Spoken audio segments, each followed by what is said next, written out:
Hi friends, எல்லோரும் எப்படி இருக்கிறீங்க? எல்லோரும் நல்லா இருப்பீங்கன்னு நினைக்கிறேன். இன்றைக்கி நாங்கள் எங்கள் செகண்ட் பேபியோட ஜெண்டர் ரிவீல் பார்ட்டிக்கு போய்கிட்டு இருக்கிறோம். இந்த பார்ட்டி எங்கள் வீட்டில் நாங்கள் ஆர்கனைஸ் பண்ணலை, எங்கள் ஃப்ரெண்டோட வீட்டில் தான் ஆர்கனைஸ் பண்ணியிருக்காங்க. அவங்க வீடு எங்கள் வீட்டிலேருந்து கிட்டத்தட்ட ஒரு 1.5 hours இல்லை 2 hours கிட்ட ஆகும். பார்ட்டிக்கு சாப்பாடு ஈஸ்டாமில் இருக்க அஞ்சப்பரில் அரேஞ்ச் பண்ணியிருந்தோம். போகிற வழியிலேயே சாப்பாடை பிக்கப் பண்ணிட்டு போயிட்டோம். எனக்கு பயங்கரமான பசி. கார் பூட்லேருந்து பிரியாணி ஸ்மெல், அப்படி ஒரு ஸ்மெல்லு. நமக்கு மட்டும்தான் இந்த ப்ரெக்னென்சி ஹங்கர் பேங்ஸ் இருக்குதுன்னு நினச்சா பின்னாடி இருந்து கிடியன், அம்மா smell so yummy, I am so hungry அப்படின்னு சொல்ல ஆரம்பிச்சிட்டான். என் ஹஸ்பண்டும் என்னடா பேசாமல் ஒரு 2 டேக்அவே கண்டெய்னர் வாங்கி ஓரமாக நிப்பாட்டி சாப்பிட்டுட்டு கூட கிளம்பியிருக்கலாம் அப்படின்னு சொன்னார். ஜெண்டர் ரிவீல் பற்றி மோஸ்ட்லி உங்கள் எல்லாருக்கும் தெரிஞ்சிருக்கும். தெரியாதவங்களுக்கு இதை பற்றி நான் டீட்டெயில்டாக இந்த வீடியோவில் எக்ஸ்பிளைன் பண்ணியிருக்கிறேன்.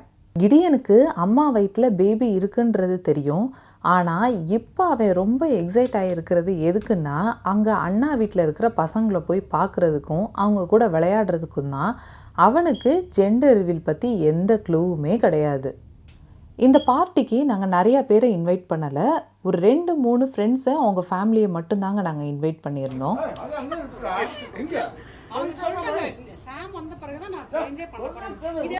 எங்களுக்கு ஆண் குழந்தையாக இருந்தாலும் சரி, பெண் குழந்தையாக இருந்தாலும் சரி, எதுனாலுமே எங்களுக்கு ஓகே தான். ஆனால் இந்த பார்ட்டியோட பர்பஸ் என்னென்னா, எல்லாருக்கும் ஒரு ஃபன் வேணும். குறிப்பாக இந்த அப்ராடில் இருக்கும்போது நமக்கு அடிக்கடி ஃப்ரெண்ட்ஸ் எல்லாம் மீட் பண்ணிக்கிறதுக்கு சான்ஸ் கிடையாது. அதுவும் இல்லாமல் எங்களோட ஃப்ரெண்ட்ஸ் எல்லாம் ரொம்ப தூரத்தில் இருக்கிறாங்க. ஸோ இன்றைக்கி ஒரு நாள் ஒரு நல்ல ஒரு கெட் டுகெதர் எங்களுக்கு வேணும், ஒரு ஃபன் வேணும் அப்படிங்கிறதுக்காக மட்டும்தான் இந்த பார்ட்டி.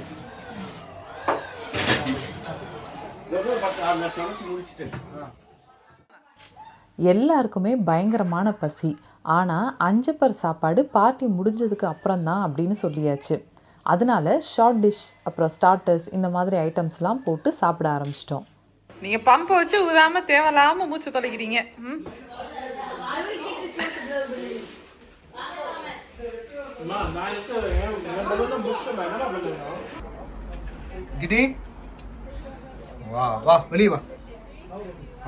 இந்த பார்ட்டிக்கு ஃபஸ்ட்டே ட்ரெஸ் கோட் ஃபிக்ஸ் பண்ணிட்டோம். பாய் பேபியாக இருக்கும்னு நினைக்கிறவங்க ப்ளூ கலரும், கேர்ள் பேபியாக இருக்கும்னு நினைக்கிறவங்க பிங்க் கலர் ட்ரெஸ்ஸும் போட்டுட்டு வாங்க அப்படின்னு சொல்லியாச்சு.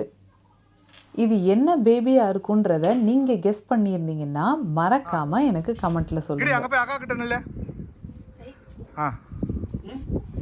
அக்கா கிட்ட போ, அங்கே போ. அக்கா கையை பிடிச்சிக்கோ. நைஸ். கிடியன் பிறந்தப்போ அவனுக்கு இந்த ஜெண்டர் ரிவீல்லாம் நாங்கள் எதுவுமே பண்ணலை. கிடியன் ரொம்ப நாளுக்கு அப்புறமா நான் ப்ரெக்னென்ட் ஆனனால ஆங்ஸைட்டி லெவல் எல்லாமே ரொம்ப அதிகமாக இருந்துச்சு.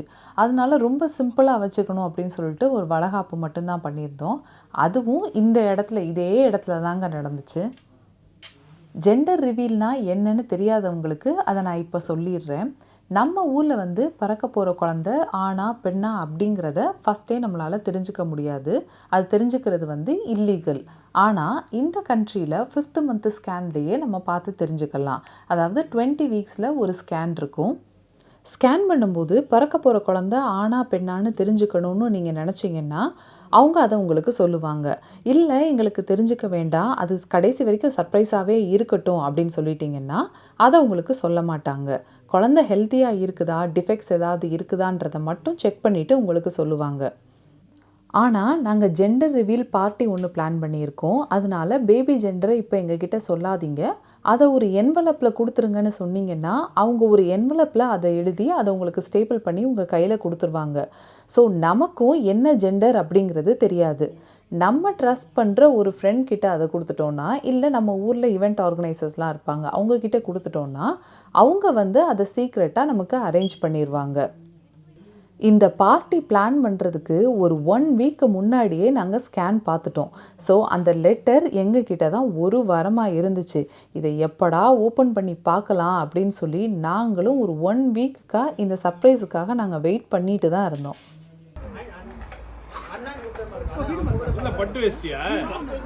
கட்டிக்கோ ஒட்டிக்கோ.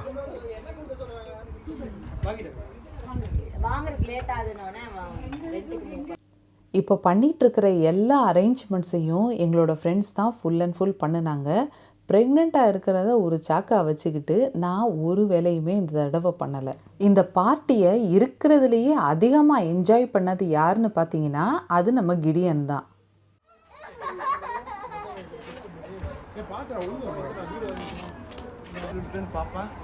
ரித்விக் ருத்ரன்லாம் உள்ளுக்குள்ள இருக்காங்க. இல்லை நம்மலாம் இப்போ எல்லாரும் உள்ளே போனோம். அவன் வந்து அதை ஒட்ட போகிறான்ல. எங்க வெயிட்டிங்ஸ்னா அந்த அவ்வளோதான், இது பண்ணிட்டான்னா அவ்வளோதான், அவ்வளோ போக வேண்டியதான். இவங்க தான் எங்களோட அண்ணன் அண்ணி. இவங்க வீட்டில் தான் நாங்கள் பார்ட்டி ஆர்கனைஸ் பண்ணியிருந்தோம்.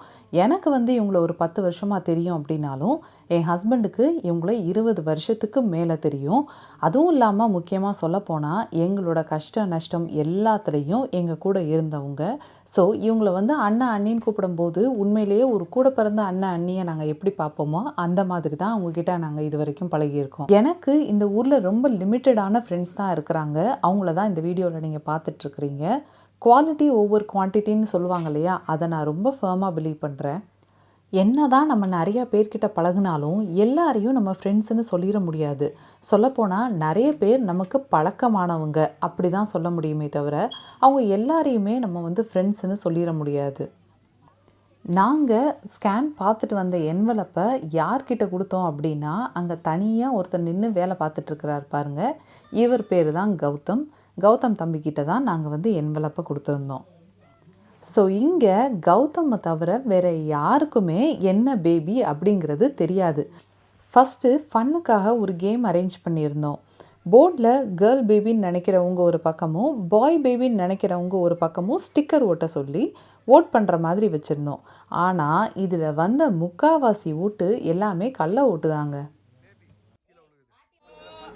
ஆமாம், அந்த இல்லை அந்த அது வந்துருச்சுன்னா அவ்வளோதானே, போயிட வேண்டியதானே.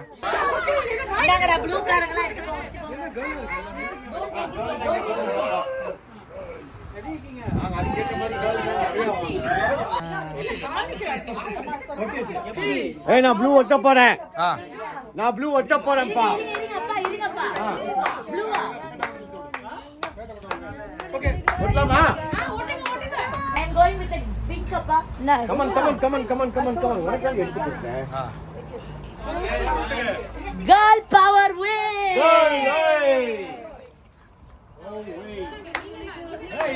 பாப்பா நீ என்ன ஓட்டுறா? அவன் ப்ளூ பிங்க் தான். பாப்பா அவன் பிங்க் தான் சொன்னான். நான் எங்க ஓட்டணும்ப்பா? பிங்க் ஓட்டு அழகா. நம்ம தான் மெஜாரிட்டி வரைக்கும். சார் வா, நான் உனக்கு எடுக்கிறேன், நீ ஓட்டு வா. நம்ம ஓட்டுவோம். இந்த அக்கா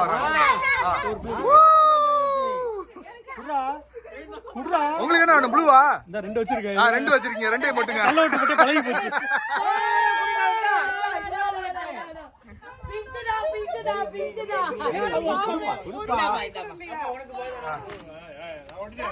அங்க பாரு, இப்ப பாய பிச்சு ஓட்டுறான் பாரு ஒருத்தன். ஓகே, என்னோட ஓட்டு எனக்கு யாருமே கொடுக்க மாட்டேங்கிறாங்க.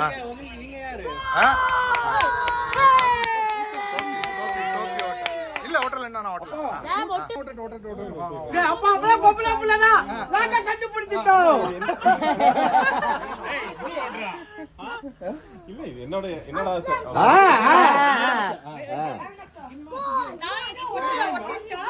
ஒட்டு சீக்கிரம். எத்தனை வரும்? ஃபர்ஸ்ட் டைம் ஓட்டுறேன். ஒட்டு அப்பா பின்னாடி தான் கேமரா எடுக்கிறீங்க, முன்னாடி எடுக்கிறீங்க. இருக்கிறது 12 பேரு, ஆனா ஒட்டுனதெல்லாம் 20 பேர். எத்தனை இவர் பாரு, ரெண்டு ஓட்டாரு. என்ன அப்பா இருப்பா போப்பா, என் கட்சி ரொம்ப வீக்கா இருக்குப்பா. வீக்கா இருக்கு. இங்க பாத்தீங்கப்பா, பிங்க்ப்பா. Voting stop.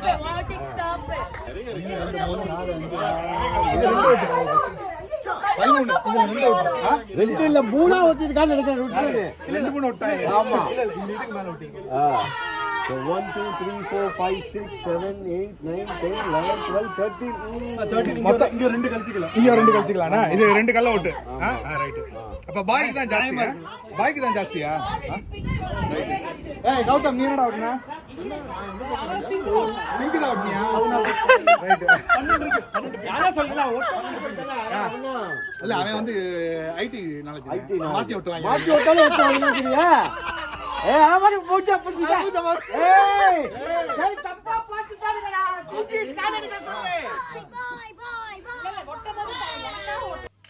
இங்கே இருந்த அடல்ட்ஸ் எல்லாருமே மோஸ்ட்லி இது வந்து கேர்ள் பேபியாக தான் இருக்கணும் அப்படின்னு எக்ஸ்பெக்ட் பண்ணிக்கிட்டு இருந்தாங்க.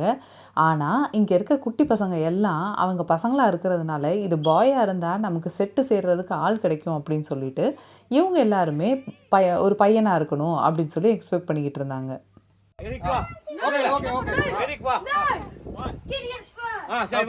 கிடியன் தான் ஃபைனல் தரக்க போறான்டா. Okay final. ஓகே கிடி ஒன்னு தரமா. this one. ஓகே கிடியன் இங்க வந்து யார் வீடியோ எடுக்கறா?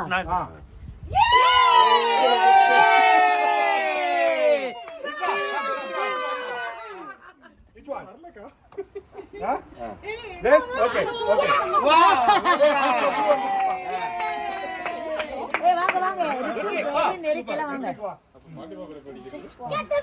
okay leave it. கரெக்ட்டா தரகறானுங்க. வா சோபி நீ உன பிடிச்சுக்கோ. பாப்பா அடுத்து Come on Giddy. this one. Giddy come. this one okay Please be a bit. பாப்பா ஓடது.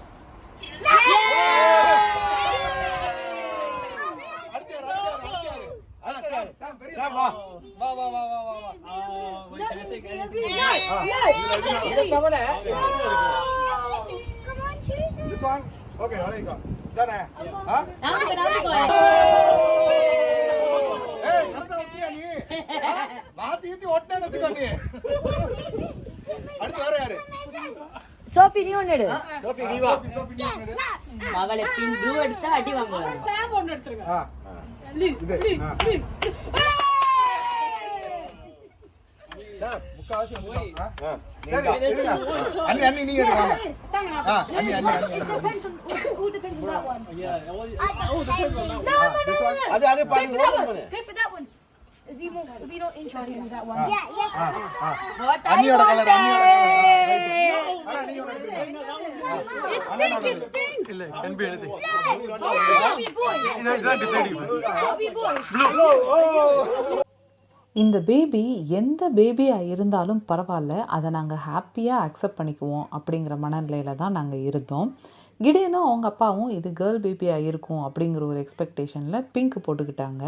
நான் ஏன் ப்ளூ போட்டிருந்தேன் அப்படின்னா, எனக்கு இது பாய் பேபி கேர்ள் பேபி அப்படிங்கிறதெல்லாம் தாண்டி எல்லாரும் பிங்க் போடுறாங்க. சப்போஸ் இது பாய் பேபியாக இருந்து அந்த குழந்தை ஃப்யூச்சரில் இந்த வீடியோவை பார்க்கும்போது ஒருத்தர் கூட நான் வந்து பாயாக இருக்கணும்னு எதிர்பார்க்கலையா அப்படின்னு டிசப்பாயிண்ட் ஆகிடக்கூடாது அப்படின்றதுக்காக நான் ப்ளூ போட்டிருந்தேன். அதுவும் இல்லாமல் எனக்கு என்னவோ ஸ்கேன் பார்க்கும்போது நான் பார்த்ததை வச்சு இது பாய் பேபியாக இருக்கும் அப்படின்னு சொல்லி ஒரு கெஸ், அதனால தான் நான் ப்ளூ போட்டிருந்தேன். 9 8 7 6 5 4 3 2 1.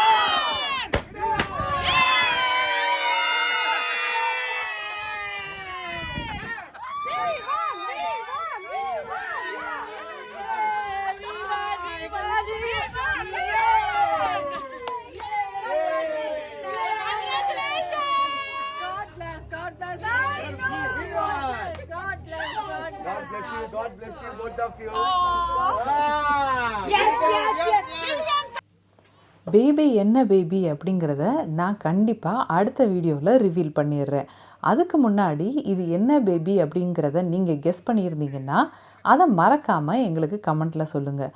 உங்களோட கெஸ்ஸு கரெக்டாக இருக்குதா அப்படிங்கிறத நான் பார்க்குறேன். போன வீடியோவில் நிறைய பேர் எனக்கு கமெண்ட் பண்ணி என்னை ப்ளஸ் பண்ணியிருந்தீங்க. உங்கள் எல்லாருக்கும் ரொம்ப ரொம்ப நன்றி. இந்த மொமெண்ட் ரொம்ப மெமரபுளாக இருக்கணும் அப்படிங்கிறதுக்காக நிறைய ஃபோட்டோஸ் எடுத்துக்கிட்டோம். இதுக்கப்புறம் என்ன சாப்பாடு தான். அஞ்சப்பரில் வந்து நாங்கள் chicken biryani and mutton biryani ரெண்டுமே ஆர்டர் பண்ணியிருந்தோம். அது போக சிக்கன் 65, ரசம், அப்புறம் தாளிச்சா, ரைத்தா, இது எல்லாமே அவங்க கொடுத்துருந்தாங்க. அஞ்சப்பரை பொறுத்த வரைக்கும் சீரக சம்பா பிரியாணி அல்டிமேட்டாக இருக்கும். நாங்கள் எப்பயுமே அந்த பிரியாணியை கண்டிப்பாக வாங்கி சாப்பிட்ருவோம். ஒருவேளை மட்டன் சாப்பிடாதவங்க யாராவது இருந்தாங்கன்னு சொன்னால் அவங்களுக்காக சிக்கன் பிரியாணியும் நாங்கள் வாங்கியிருந்தோம். இதில் குலாப் ஜாமுன் மட்டும் நாங்கள் வீட்டிலேருந்து எடுத்துகிட்டு போயிருந்தோம். என் ஹஸ்பண்டை வந்து எல்லோரும் குலாப் ஜாமுன் ஸ்பெஷலிஸ்ட்டுன்னு சொல்லுவாங்க. அவர் சூப்பராக செய்வார். அதனால் இந்த குலாப் ஜாமுன் எல்லாம் அவர் தான் செஞ்சுருந்தார். இந்த வீடியோ உங்களுக்கு பிடிச்சிருந்துச்சுன்னா மறக்காமல் லைக் பண்ணுங்கள். அதே மாதிரி என்ன பேபின்னு கெஸ் பண்ணியிருந்தவங்க எனக்கு கமெண்ட்டில் அதை சொல்லுங்கள். இது வரைக்கும் என்னுடைய சேனலை சப்ஸ்கிரைப் பண்ணாதவங்க மறக்காமல் சப்ஸ்கிரைப் பண்ணிக்கோங்க. அடுத்து உங்களை வேறு ஒரு வீடியோவில் சந்திக்கிறேன். பாய். என்ன